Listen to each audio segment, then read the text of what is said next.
d'asile et de l'immigration en Belgique. Madame la sénatrice, vous avez la parole. Merci beaucoup. Merci à vous d'être là, tout d'abord. Et je remercie aussi la Maison de la Laïcité de nous accueillir aujourd'hui à Charleroi.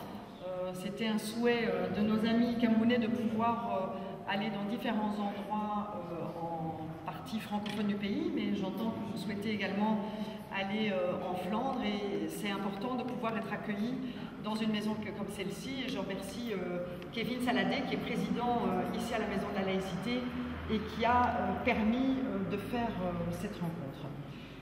Alors les thèmes qui sont abordés sont des thèmes importants et le thème de la question de la politique d'asile et de migration est un thème qui me tient particulièrement à cœur parce que comme vous le savez, j'ai été ministre de l'accueil, non pas ministre de l'asile, mais ministre de l'accueil des demandeurs d'asile et j'ai eu l'occasion de négocier la dernière régularisation qui a eu lieu en Belgique en 2009 qui était pour moi très importante dans la mesure où ça faisait 10 ans qu'il n'y avait pas eu de régularisation des personnes qui étaient sur le territoire de manière clandestine, c'est-à-dire qui n'ont pas eu accès à leur accès au territoire.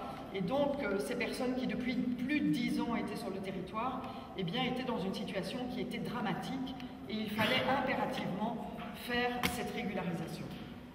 Malheureusement, après la régularisation, on a eu un peu l'impression que certains partis politiques ont voulu nous faire payer, nous les progressistes, cette régularisation de 2009 et ont pris des dispositions, des mesures, et j'en réfère à la mesure dont vous avez parlé tout à l'heure, qui ont réduit la capacité d'accueil, d'asile, la capacité d'accès au territoire belge. Plus encore, ils ont réduit la capacité à l'accès à la nationalité.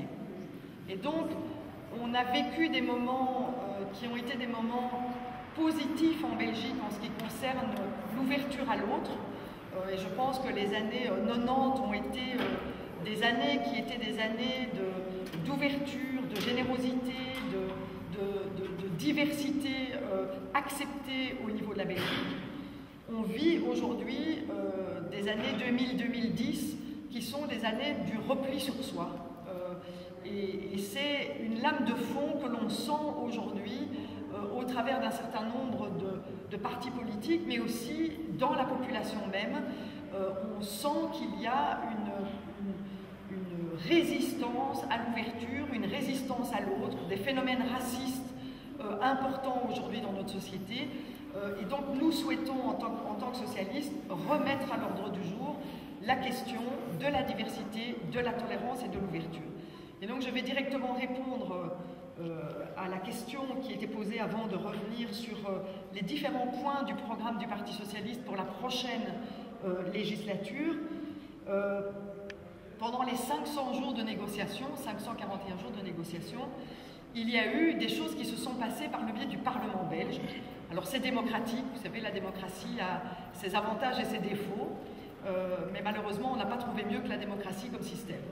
Et dans cet accord sans accord de gouvernement, il y a eu des accords de parlement, c'est-à-dire de majorités parlementaires qui se sont mises d'accord pour voter et pour accepter un certain nombre de lois et qui nous ont forcés en tant que socialistes pour aller dans une majorité à les accepter en disant si vous n'acceptez pas ces lois-là, nous ne formons pas un gouvernement.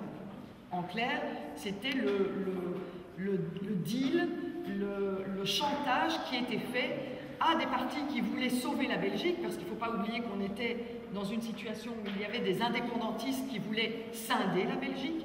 Et donc nous avons dit scinder la Belgique, ce n'est pas parce qu'on est belgicain, ce n'est pas parce qu'on dit qu'il faut un pays uni, c'est parce que scinder la Belgique, ça veut dire retirer la solidarité interne à la Belgique. Ça veut dire faire en sorte que flamands et francophones ne se parlent plus. Ça veut dire que Bruxelles, quel est le statut de Bruxelles par rapport à cette scission? Donc, ça veut dire qu'on ne s'occupe plus des problèmes des gens pendant 10 ans, mais on s'occupe de problèmes institutionnels où il faut répartir la dette, où il faut... Et donc, c'est des choses dont on n'a pas envie de travailler, on a envie de s'occuper des problèmes des gens. Donc, on a vraiment voulu maintenir la Belgique. Et pour ça, on a dû payer, en clair. Et la loi sur la question du regroupement familial est une des factures que les groupes conservateurs de droite nous ont fait payer. Comme d'autres d'ailleurs, par exemple sur la question des allocations d'insertion des jeunes. C'est exactement le même chantage qui a eu lieu. La droite libérale nous a dit « Vous allez payer le fait d'avoir un Premier ministre et le fait d'avoir combattu les idées de droite. » Et la manière de les payer, c'est sur la question des étrangers, parce qu'on sait que ça nous coûte à nous de travailler sur cette question, et sur la question des chômeurs, parce qu'on sait que ça nous coûte à nous de travailler sur cette question. Et donc, c'est vraiment deux prix forts qu'il a fallu payer pour la Belgique. Alors, concernant la question du regroupement familial, effectivement, aujourd'hui, il y a une restriction au regroupement familial qui ne peut plus être un regroupement familial ascendant. C'est-à-dire qu'on peut faire du regroupement familial vers ses enfants, donc les enfants vers les parents, mais on ne peut plus faire du regroupement familial des parents vers les enfants. Sauf si vous garantissez que vous avez un certain nombre de revenus. Et donc, ce que j'appelle le regroupement familial pour les riches. En clair. Alors, qu'est-ce que ça veut dire? Pardon? C'est pas juste. Non, non, c'est pas juste. C'est pour ça que j'ai dit que ça a été un prix qu'on a fait payer à la gauche. Parce que c'est pas juste. Donc, c'est un prix qu'on a fait payer à la gauche parce que c'est pas juste. Et donc, par rapport à ça, on a espéré, je dois vous avouer, que cette loi soit remise en question par le Conseil d'État et par la Cour constitutionnelle. Pourquoi? Parce que il faut savoir qu'une personne qui s'est faite régulariser en France et qui vient en Belgique peut faire du regroupement familial parce que c'est une Européenne. Et donc elle peut le faire. Par contre, une personne qui est régularisée en Belgique ne peut pas faire du regroupement familial parce qu'elle est en Belgique et qu'elle n'est pas européenne, enfin elle n'est pas considérée comme étant une européenne dans l'espace. Et donc on a dit, la Cour constitutionnelle va nous attaquer par rapport à l'égalité de droit. Et ça n'a pas été le cas, en fait. Et donc aujourd'hui, on espérait qu'il puisse y avoir un recours sur cette loi qui n'a pas pu aboutir, en fait. Donc on avait beaucoup misé sur cette capacité du droit pour pouvoir mettre à plat cette question-là, et ça n'a pas eu lieu. Ça veut dire quoi? Ça veut dire que dans le prochain programme que nous avons, il faudra qu'on rectifie la situation. Et donc ça, c'est vraiment un engagement que nous prenons, c'est que dans la négociation à venir, si nous avons le poids suffisant en tant que socialistes, eh bien on doit remettre cette question-là sur la table en disant « ce n'est pas juste ». Je tiens malgré tout à dire une chose. On parlait tout à l'heure des fraudes à l'équivalence des diplômes. On a eu aussi des cas qui étaient des cas de fraude au regroupement familial. Je m'explique. On a eu beaucoup de gens qui disaient « on va faire revenir nos parents, mais on vous garantit qu'on s'en occupe ». Et après X temps, peut-être pas très longtemps, que le parent était en Belgique, la première démarche qui était effectuée, c'était de mettre le parent à charge du CPAS. Alors, on a un système qui est un système généreux, qui est un système qui permet à chacun de vivre dans la dignité, mais si à un moment donné, ce système est surexposé, surutilisé, il ne tient plus. Et donc, cette question du regroupement ascendant par le biais des revenus des enfants, qui garantit que l'enfant peut garder son parent à sa charge, a été une manière de dire ça évite d'aller vers la charge de l'État, en fait. Alors, il va falloir qu'on retravaille ça, mais il va falloir aussi retravailler sur la question de la fraude, aussi. Alors, moi je ne suis pas de celle qui dit derrière une fraude, il y a 1000 personnes. Non. Et c'est ce que vous disiez tout à l'heure, ce n'est pas parce qu'il y a une fraude que tout le monde fraude. Donc on doit vraiment faire la part des choses en disant on doit donner un droit, et ce droit on doit le défendre, mais un droit égale un devoir. Et on doit être aussi exigeant sur le devoir que sur le droit. Et ça, je pense que c'est un contrat qu'on doit pouvoir passer également par rapport à notre état social, qui est, je pense que vous êtes tous d'accord avec nous pour dire qu'on a un état social formidable, formidable, et qu'il serait dommage de le perdre. Et c'est un peu le devoir qu'on a, c'est de pouvoir défendre cet état social et de le mettre à la disposition du plus grand nombre, mais en même temps, il faut qu'il tienne la route et il faut qu'on le respecte pour ce qu'il est et comme il est. Donc ça, c'est tout le deal qu'on devra avoir dans les jours qui viennent, hein, parce qu'au-delà du 25 mai, eh bien, ce sera une question qui sera reposée. Alors, quel est le contenu du programme en matière d'asile et migration pour le Parti socialiste? Alors, le premier point, et je dois vous avouer que ce programme, il est consistant en matière d'asile et migration, donc on a voulu, dans ce contexte qui est un contexte du repli sur soi, on a voulu, nous, socialistes, affirmer qu'il fallait revenir dans un contexte de l'ouverture à l'autre. C'est la raison pour laquelle, dans notre programme, il y a beaucoup de choses sur la question de l'asile et de la migration. Alors, le premier point, qui est bien entendu un point important dans ce programme, qui est la construction de l'intégration des primo-arrivants dans le cadre du parcours d'accueil. Alors, c'est important, ça part du principe que si on ouvre et si on accueille notre pays, si on ouvre notre pays à l'asile et si on accueille, on sait très bien que cette intégration, elle ne se fait pas toute seule. On sait très bien qu'il y a un travail à faire sur la question de l'intégration. Ceux qui croient que parce qu'on est sur le territoire, automatiquement, les choses vont se passer facilement, eh bien, ils se trompent. Qu'ils soient de gauche ou qu'ils soient de droite. J'ai entendu beaucoup de gens de gauche disant « il ne faut rien faire, tout va se passer naturellement et tout le monde va être bien les uns à côté des autres ». C'est être naïf que de dire ça. Et donc, il faut mettre en place des mesures qui, à la fois, soutiennent les personnes qui sont sur le territoire pour qu'elles aient plus facile par rapport à leur intégration, mais aussi éduquent les Belges à cette question de la diversité. Parce que quand on n'a pas été éduqué à la diversité, eh bien l'autre fait peur pour plein de raisons. Mais l'autre n'est pas vu comme étant le bienvenu. Et donc il y a un travail d'éducation à faire auprès des populations. Alors, concrètement, qu'est-ce que ça veut dire? On veut travailler, bien entendu, sur les associations.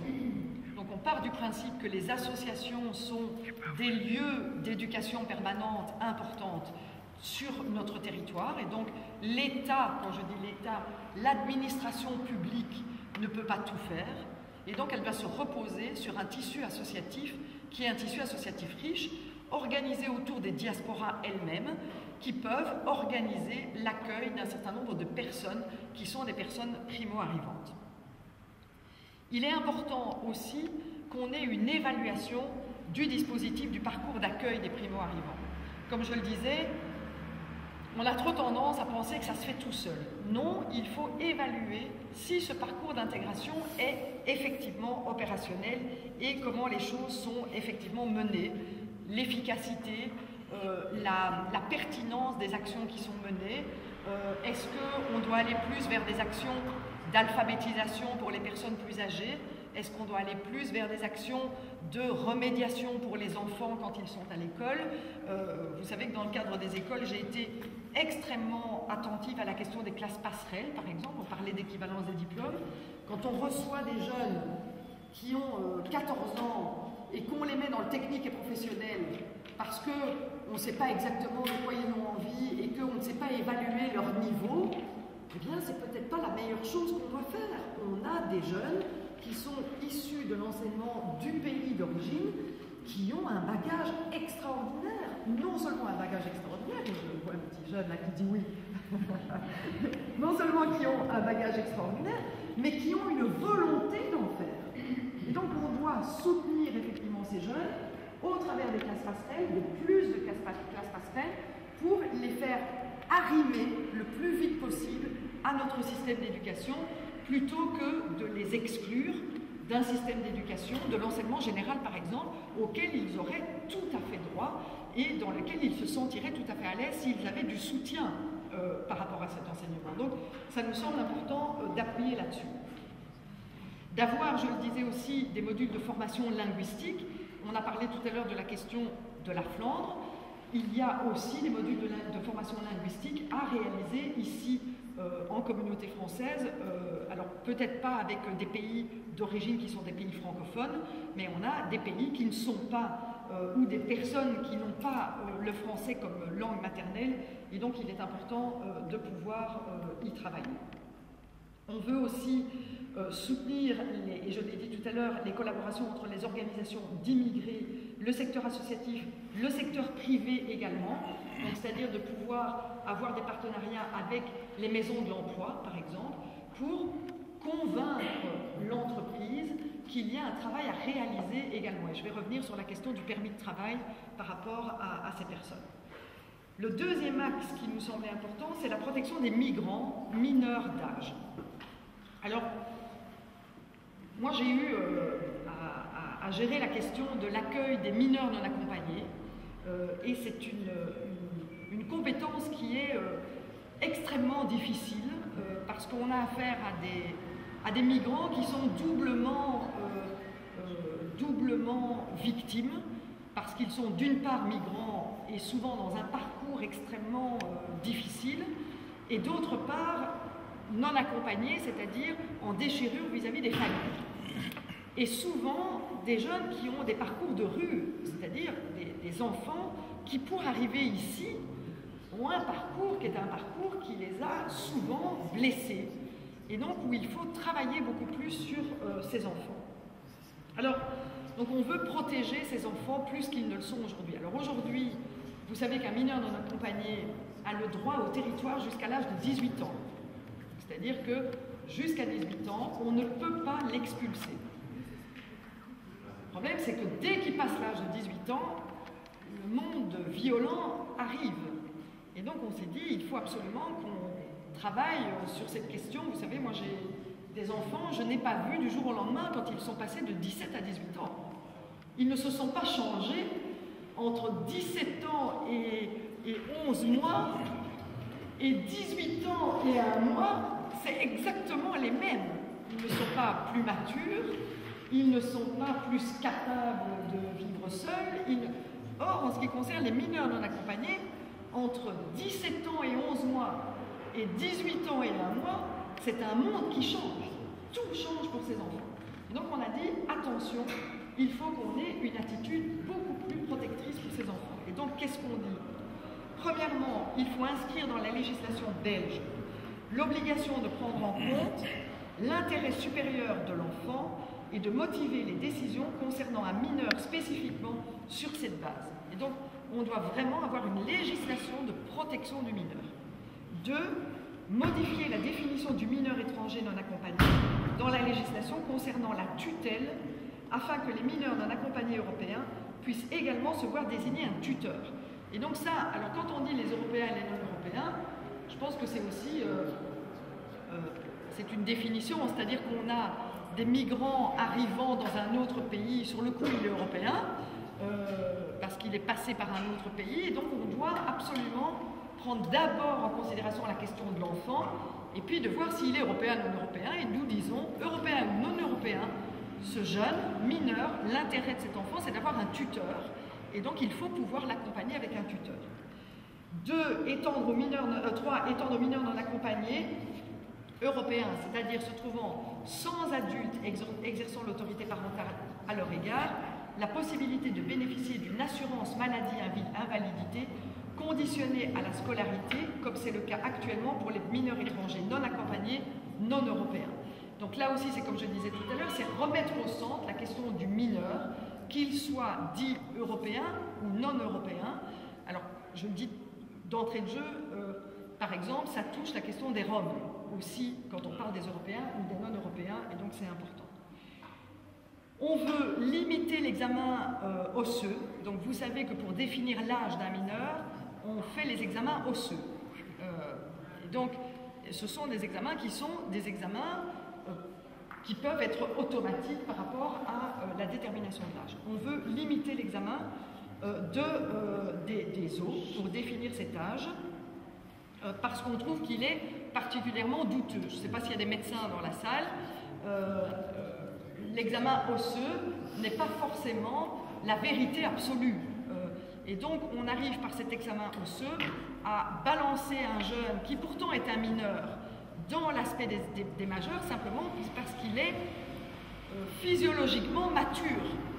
Mais c'est pas parce qu'on est physiologiquement mature qu'on est majeur ou qu'on est mineur. Moi je vous dis, j'ai 2 fils. Hein, il y en a un à 18 ans, il faisait 1m90 et on aurait dit qu'il en avait 23, il avait de la barbe partout. Et il y en a un qui a 20 ans aujourd'hui, il est sec comme un clou, il n'a pas de barbe et on dirait qu'il en a 17. Donc, si on fait un examen osseux, ben, il y en a un qui en aura encore 17 alors qu'il en a 20, et celui qui en avait 18, on lui aurait donné 21 ans, parce que... Et donc on trouve que c'est quelque chose qui n'est pas correct de le faire de cette manière-là, toujours dans l'intérêt de l'enfant. Alors, on veut prévoir des critères légaux pour déterminer la possibilité pour un mineur d'obtenir un titre de séjour en Belgique, tenant compte du nombre d'années écoulées depuis le départ du pays d'origine, de l'éventuelle scolarité en cours en Belgique, de la qualité des membres de la famille encore présents dans le pays d'origine, ainsi que de la fréquence et de la nature de la relation entretenue entre les membres de la famille au pays d'origine et ce jeune. Et donc c'est plutôt que d'avoir un système automatique, 17 on a droit, 18 on n'a pas droit, c'est d'intégrer des critères qui sont des critères liés à la situation de ce jeune par rapport au pays d'origine. Vu que le risque qu'il a à 18 ans, c'est d'être expulsé dans son pays d'origine. Donc si ce jeune à 18 ans n'a aucune relation avec son pays d'origine, eh bien on part du principe que ce jeune doit pouvoir rester sur le territoire belge. On veut aussi confier au Commissariat général aux réfugiés et aux apatrides l'examen de la situation familiale dans le pays d'origine et imposer à l'Office des étrangers la consultation pour avis du parquet jeunesse et du tuteur sur la solution durable proposée. Et donc là aussi, c'est pour permettre aux jeunes plus facilement de rester sur notre territoire. On veut lui délivrer un titre de séjour aux mineurs étrangers non accompagnés dont la solution durable au sens de la loi du 15 décembre 80 n'est pas dans son pays d'origine, qui prouve sa présence sur le territoire depuis plus de 5 ans et qui, depuis au moment de la demande, y est scolarisé, y travaille ou y poursuit une formation. Donc ça veut dire qu'un jeune qui est chez nous depuis 5 ans et qui prouve qu'il est intégré ici, eh bien qu'à 18 ans, on lui donne un titre de séjour. Plutôt que de faire l'inverse, de dire à 18 ans tu bascules dans ton pays d'origine, eh bien l'idée est de dire si ce jeune a son parcours qui est un parcours finalisé, eh bien nous voulons que ce jeune reste sur le territoire belge. Et un titre de séjour, une fois qu'il a son titre de séjour, il fait ce qu'il veut. Quand je dirais sur le territoire belge, on ne va pas l'emprisonner sur le territoire belge, mais c'est lui donner un titre de séjour qui alors à ce moment-là lui permet d'être mobile en fonction du besoin et de la volonté qu'il a. Avant-dernier point, de permettre aux mineurs étrangers non accompagnés d'introduire une demande d'asile tout en lui permettant également d'obtenir un titre de séjour provisoire en Belgique conformément à l'article 61-19 de la loi du 15 décembre, c'est-à-dire de pouvoir faire 2 procédures à la fois, ce qui aujourd'hui n'est pas possible. Et donc ça, c'est lui donner encore plus de chances d'être reconnu avec un titre de séjour. Et enfin, d'inscrire explicitement dans la loi belge le principe de l'interdiction totale de la détention d'un mineur uniquement sur la base de l'irrégularité de son séjour ou du séjour de ses parents, compte tenu des conséquences psychologiques dévastatrices d'une détention d'un mineur. Et donc c'est le fait de la détention des mineurs non accompagnés dans les centres fermés. Et donc on veut impérativement que cela cesse par rapport à ces mineurs. Donc vous voyez que la question du mineur non accompagné doit revenir aussi sur la table de la politique de la migration. Troisième point, c'est valoriser et respecter la participation économique des travailleurs étrangers. Et donc ça, c'est la question des permis. Donc, je ne vais pas tout lire, hein. Je vous rassure. C'est le troisième point qui nous semble important par rapport à l'intégration des personnes. Quand j'ai demandé la régularisation, c'est parce qu'on s'est rendu compte, et on avait demandé une étude à l'ULB, on a demandé de suivre des parcours d'intégration de 2 groupes cibles différents. Un groupe cible qui était resté dans la clandestinité pendant 10 ans, et voir au terme des 10 ans comment il s'insérait dans notre société, et un groupe cible à qui on avait donné le titre de séjour rapide, après 6 mois, et comment, après 10 ans, il était intégré dans la société. Vous n'êtes pas sans surprise, vous n'êtes pas surpris de voir que celui à qui on a donné son titre de séjour tout de suite, il est parfaitement intégré. Et il est, comme la plupart de la communauté belge, sans plus, sans moins, indépendant de la sécurité sociale. Quand je dis 100 plus 100 moins, c'est vrai qu'il y a des chômeurs, c'est vrai qu'il y a des gens au CPS, c'est vrai qu'il y a des gens en invalidité, mais pas plus que les Belges. Donc la proportion n'est pas supérieure aux Belges, Belges étant nés en Belgique. Par contre, les gens qui sont restés dans la clandestinité pendant 10 ans, eh bien quand on regarde leur parcours, il est beaucoup plus difficile. Et donc ces personnes sont beaucoup plus dépendantes, après 10 ans, des structures telles que le CPS, le chômage ou les questions de maladie ou d'invalidité. C'est normal. Quand pendant 10 ans, vous n'avez pas pu mobiliser ce que l'État vous donne, à savoir l'école, à savoir les hôpitaux, à savoir le CPAS, eh bien, vous ne pouvez pas vous intégrer, c'est pas possible, vous êtes dans la débrouille, et cette débrouille, vous allez la poursuivre, après, vous n'allez pas mobiliser, et donc quand vous allez arriver, que vous allez avoir un droit, eh bien à ce moment-là, le droit, vous allez le prendre, mais seulement 10 ans après. Et donc nous disons, il faut donner du droit au travail aux personnes, et du droit au papier aux personnes le plus vite possible. Et donc c'est tout, je ne vais pas vous lire, il y a 3 pages concernant le droit au travail, mais je vous propose d'aller voir le programme du Parti socialiste, page 340 jusque la page 347, et qui va vous donner toutes les actions que nous voulons faire en matière de travail, bien entendu, et aussi en matière de réglementation sur la question du séjour, c'est-à-dire l'accès au titre de séjour. Travail et titre de séjour, c'est lié. Hein. Aujourd'hui, si vous n'avez pas de titre de séjour, vous n'avez pas les cartes permis B, permis C. Donc, travail et titre de séjour sont liés. Donc, je vous suggère d'aller voir sur ces pages-là, et vous allez voir ce que nous mobilisons en tant que Parti socialiste pour faire en sorte que les personnes aient effectivement accès à leur intégration, plutôt que de dire aux gens « mais ces gens ne sont pas intégrés ». Moi j'entends des politiques qui disent « oui mais l'intégration ça ne marche pas ». Quand on ne met pas les moyens de l'intégration ne marche pas. Il faut mettre les moyens à l'intégration pour qu'elle fonctionne. Et donc sinon elle est aléatoire.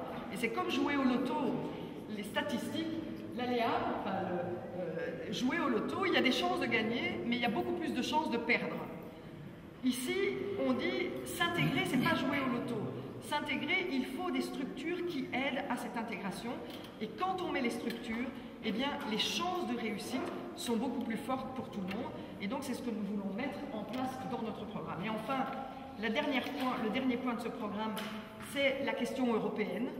La Belgique a souvent montré une capacité progressiste en matière d'ouverture à l'autre.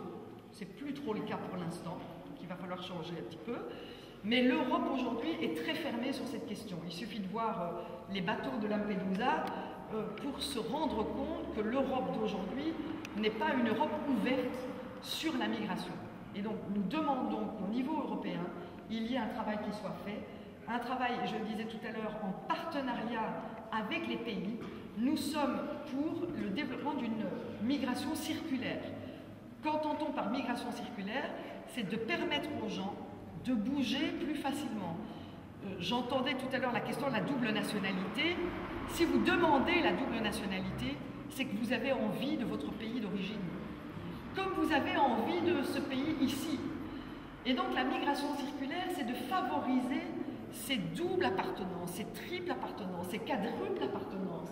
C'est de favoriser ces mobilités entre le continent européen et le continent africain, sans devoir passer par des cases qui sont des cases, presque la case prison, parce que c'est un peu ça, et qui demandent de faire marche arrière par rapport à des acquis que vous auriez pu avoir, soit ici, soit là-bas. Et donc nous, on veut que les acquis soient au contraire des choses que vous additionnez, que ce soit des acquis au Cameroun, au Congo ou des acquis en Belgique. Ça doit s'additionner par rapport à votre vie. Et donc, par rapport au projet européen, c'est ce que nous souhaitons faire. On veut aussi changer le travail de Frontex. Frontex, qui est cette fameuse agence terrible, qui met plus d'argent pour mettre des radars tout autour de l'Europe, plutôt que de venir sauver des pauvres migrants qui sont dans la Méditerranée. Et donc, nous demandons que Frontex puisse être une agence qui vient sauver les gens et non pas une agence qui laisse mourir les gens.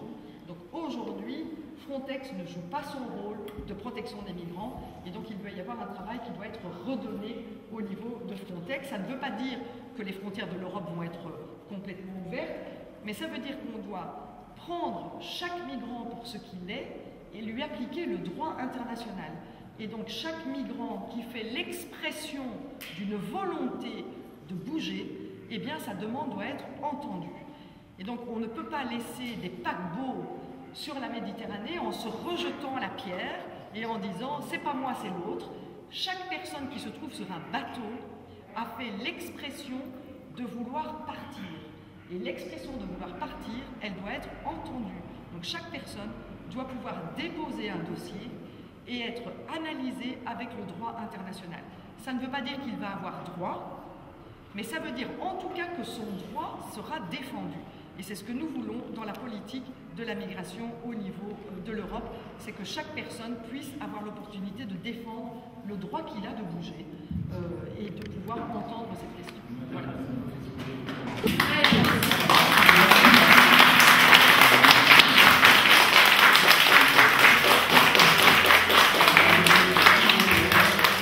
J'ai besoin d'un peu d'amour.